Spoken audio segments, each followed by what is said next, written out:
सो hi everyone, काफ़ी सारे लोगों की बहुत बड़ी क्वेरी आ रही है कि फिजिक्स हम लोगों से बिल्कुल भी सॉल्व नहीं हो पा रही है। इस 5 मिनट की वीडियो के अंदर मैं ना सिर्फ आपको कौन कौन सा मटेरियल आपको फॉलो करना है अब लास्ट के 2 मंथ्स के अंदर, बल्कि आपको ये भी बताऊंगी कि एक जिस इंसान से फिजिक्स के क्वेश्चन सॉल्व होते हैं तो उसके दिमाग में ऐसी क्या चीज़ क्लिक करती है जो उससे वो क्वेश्चन सॉल्व हो जाता है। एक एग्जाम्पल मैं यहाँ पर आपको दूंगी। राइट, उससे पहले आप लोग को एक चीज़ मैं बोल दूँ, प्लीज़ आप लोग टेलीग्राम चैनल जरूर ज्वाइन कर लेना। जितना भी इंपॉर्टेंट कंटेंट होगा वो आपको वहां पर मिल जाएगा। टेलीग्राम पे रक्षिता सिंह लिखोगे या फिर डिस्क्रिप्शन में चेक करोगे तो आपको मिल जाएगा। और मेरा एक खुद का ऐप भी है, उस ऐप के ऊपर बायोलॉजी का बहुत अच्छा क्रैश कोर्स चल रहा है और फ्री टेस्ट सीरीज वहां पर चल रही है। तो आप लोग रक्षिता सिंह नाम से ही ऐप है, इन दोनों चीजों को आप लोग जरूर से जरूर इस्तेमाल इनका करें। राइट, ओके, सो हम लोग फिजिक्स के बारे में यहाँ पर बात कर रहे हैं यार।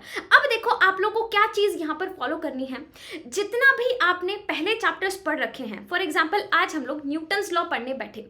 अब न्यूटन्स लॉ, इससे पहले कि मान लो ये आप लोग की क्या है, ये आप लोग की फिजिक्स की नोटबुक है, इससे पहले कि आप लोग अपनी फिजिक्स की नोटबुक ऐसे पूरा का पूरा पढ़ने बैठो, उससे पहले आपको क्या करना है, जितने भी आपके फॉर्मूलाज हैं उस पर्टिकुलर चैप्टर के अंदर, इतना तो अब हमें पता है कौन कौन से फॉर्मूलाज हैं, वो सारे के सारे फॉर्मूलाज को आप लोग सबसे पहले क्या करना, उनको रिवाइज करना, उनको पहले याद करने बैठना, फिर नोटबुक रिवाइज करना स्टार्ट करना। मैं हमेशा यही करती थी, क्योंकि ना देखो हमारे पास क्या होता है ना, फिजिक्स के अंदर अपना जो फॉर्मूलाज होते हैं, सिर्फ फॉर्मूलाज जो होते हैं वो अपने को रटने होते हैं। उसके अलावा जितना भी अपना कंटेंट होता है, मटेरियल होता है, वो सारा का सारा मटेरियल जो होता है वो अपना अंडरस्टैंडिंग वाला मटेरियल होता है। ठीक है, तो रटने वाला मटेरियल एक साथ खत्म कर दो और फिर अंडरस्टैंडिंग वाला कर देना। इसलिए जितने भी फॉर्मूलाज हैं, एक बार उन सभी के सभी फॉर्मूलाज को वहां पर खत्म कर दो।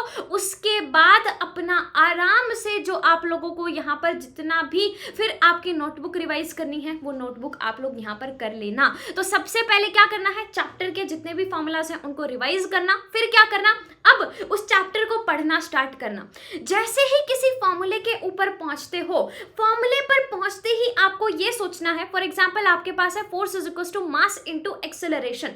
आपको सोचना है कि ये फोर्स कहां अप्लाई हो सकता है, ये मास कहां अप्लाई हो सकता है, ये एक्सेलरेशन कहां हो सकती है। जो कहते हैं ना, कॉन्सेप्ट समझने की जरूरत है, इसी को हम लोग कॉन्सेप्ट कहते हैं। कॉन्सेप्ट का मतलब क्या होता है, वो पर्टिकुलर फॉर्मूला का देखकर सोचना कि कैसे कैसे क्वेश्चन कैसे पूछा जा सकता है। जब आप खुद से क्वेश्चंस डेवलप करना स्टार्ट कर दोगे ना, तो फिर क्वेश्चन सॉल्व करना आप लोग के लिए बहुत ही ज्यादा इजी हो जाएगा। सबसे पहले क्या करना, कोई भी पर्टिकुलर चैप्टर आपको सॉल्व करना है, उसके क्या करोगे, फॉर्मूला रिवाइज करोगे। फॉर्मूला के बाद आप लोगों को जब अपनी नोटबुक पढ़ना स्टार्ट करोगे, उस नोटबुक के अंदर अपने क्या करना स्टार्ट करना, अपने कॉन्सेप्ट ध्यान से समझना और जितने भी आपने न्यूमेरिकल्स वहां पर लिखे हुए हैं, जो सॉल्व्ड क्वेश्चंस आपके हैं, उन सॉल्व्ड क्वेश्चंस को बिना देखे, देखना मत, बिना देखे तुम लोगों को उन सॉल्व्ड क्वेश्चंस को खुद से सॉल्व करके देखना है। ये दोनों चीजें आपकी किसके अंदर आ जाएंगी, नोट्स के अंदर आपकी यहां पर आ जाएंगी। अगर नोट्स नहीं है, किसी बुक से करते हो, तो सॉल्व्ड क्वेश्चंस करना बहुत जरूरी है, बट उन सॉल्व्ड क्वेश्चंस को भी बिना देखे करना। उसके बाद अपना क्वेश्चंस करने बैठना। क्वेश्चंस कहाँ पर करने हैं, इस टाइम पर सिर्फ PYQs करना और दूसरा टेस्ट देना। इसके अलावा फिजिक्स में अब आप लोगों को और क्वेश्चन करने की जरूरत नहीं है। अब तुम कहोगे कि क्या सभी चीजों के लिए यही करें। फॉर एग्जाम्पल, अगर आप किसी चैप्टर में प्रो हो या फिर आप उस चैप्टर में बिल्कुल जीरो हो, अगर आप एक पर्टिकुलर चैप्टर में प्रो हो तो उसके अंदर और ज्यादा आपको माथापच्ची करने की जरूरत नहीं है। PYQs कर लो, टेस्ट दे दो। अगर उस चैप्टर में जीरो हो तो तुम्हें वैसे भी वो नहीं आता, सिर्फ PYQs करके चले जाओ, कुछ तो वहां पर आ जाएगा। अगर आपका चैप्टर एक एवरेज है, एवरेज चैप्टर का मतलब उसके ऊपर आप फोकस करोगे तो आपका वो चैप्टर जो है वो थोड़ा सा बेटर हो जाएगा। इसलिए उस पर्टिकुलर चैप्टर के थोड़े से क्वेश्चंस भी प्रैक्टिस कर लो। NCERT पढ़ने की जरूरत नहीं है, ज्यादा थ्योरी भी आपको पढ़ने की जरूरत नहीं है। इसके बाद एक एग्जाम्पल मैं आपको सॉल्व करके दिखाऊंगी कि वो क्वेश्चंस कैसे सॉल्व करने होते हैं। मटीरियल मैंने आपको बता दिया, मटीरियल आपका यहाँ पर डन हो गया। एक एग्जांपल देख लो फटाफट से। ये क्वेश्चन के अंदर क्या बोल रहा है, इस क्वेश्चन में बोल रहा है कि एक सॉकर का प्लेयर है जो कि स्टार्ट करता है रेस्ट से। अब आपको कभी भी फिजिक्स के क्वेश्चन के अंदर मैं हमेशा क्या करती थी, हर एक वर्ड, क्या ए से मेरा कुछ क्वेश्चन का कुछ आंसर आ सकता है, मेरा रिजल्ट आ सकता है, हर वर्ड से अपना एक रिजल्ट वहां पर निकालने की कोशिश करो। ए से कुछ नहीं हो सकता, सॉकर से भी कुछ नहीं, प्लेयर से भी कुछ नहीं, स्टार्ट्स एट रेस्ट, रेस्ट से वो शुरू करता है, इसका मतलब उसकी इनिशियल वेलोसिटी क्या है, 0। फिजिक्स के क्वेश्चन सॉल्व करने के लिए इस पूरे के पूरे न्यूमेरिकल में से जितनी भी वैल्यूज हैं, जितना भी कंटेंट है, जितनी भी वैल्यूज हैं, उनको एक जगह पर सबसे पहले एक्सट्रैक्ट कर लो। This should be the M.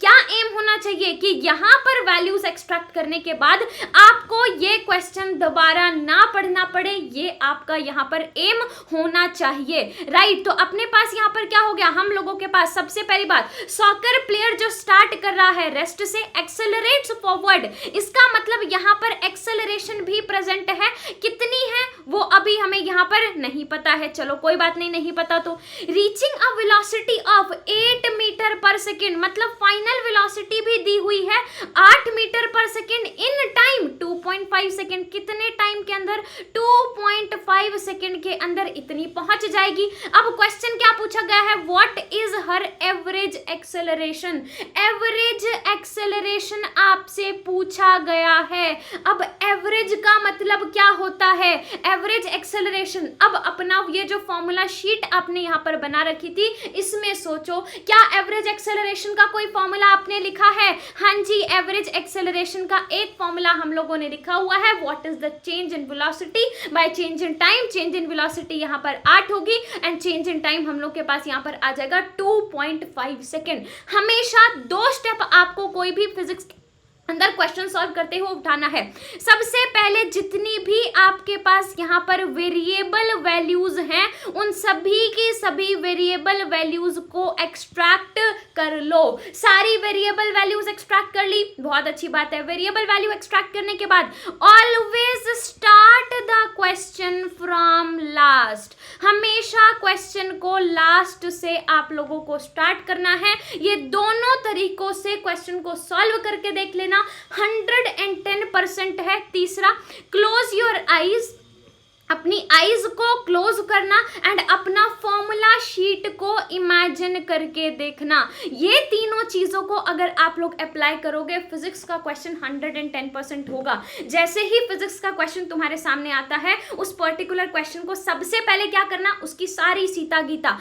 अब यहाँ पर ये जो अपनी सॉकर प्लेयर है, इसका कोई काम होगा कभी सॉल्व करते टाइम? कोई नहीं होता। अगर वो क्रिकेट प्लेयर भी होती तो भी हमारा कोई काम नहीं होता। हमें तो फिजिक्स के क्वेश्चन के लिए वेरिएबल्स एक्सट्रैक्ट करने हैं। तो सबसे पहले मैंने ये वाला पोर्शन में क्या किया, ये वाले पोर्शन में मैंने हर चीज एक्सट्रैक्ट यहां पर कर ली, जो इसकी लैंग्वेज से मैं एक्सट्रैक्ट कर सकती थी वो मैंने एक्सट्रैक्ट की। अब कुछ लोग क्या करते हैं, कुछ लोग इससे मैं क्या निकाल सकता हूं वो सोचने लग जाते हैं। वो मत सोचो, क्वेश्चन में जो पूछ रखा है उल्टा स्टार्ट करो। आपसे एवरेज एक्सेलरेशन पूछा गया है, इसका पहले फॉर्मूला लिखो और फिर सोचो कि क्या ये वैल्यूज मेरे पास यहां पर दी हुई हैं कि नहीं दी हुई हैं। मान लो यहां पर चेंज इन वेलोसिटी ना दिया होता, ज्यादा से ज्यादा हम लोग क्या करते, ज्यादा से ज्यादा हम लोग यहां पर फिर क्या करते, किसी और फॉर्मूला से निकालते। फॉर एग्जांपल यहां पर एवरेज एक्सेलरेशन ना पूछकर मान लो वो एवरेज फोर्स पूछ लेता। चलो हमने मान लिया कि उसने एवरेज फोर्स पूछ लिया, तो अब तुम लोग क्या सोचोगे, अरे यहां पर एवरेज फोर्स हम कैसे निकालेंगे, एक्सेलरेशन तो दी ही नहीं हुई है। तो अब आपको यहां पर कामली सोचने की जरूरत है कि फोर्स का फॉर्मूला क्या होता है, मास इनटू एक्सेलरेशन।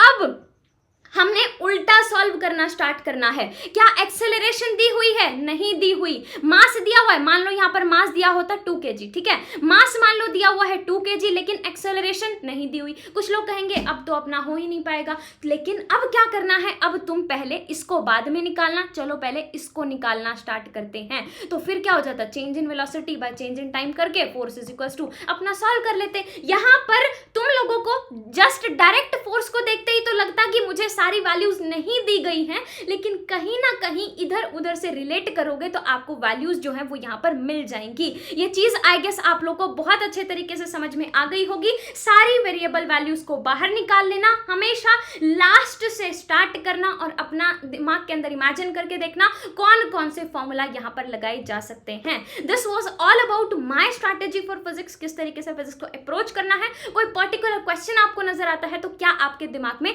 आना चाहिए।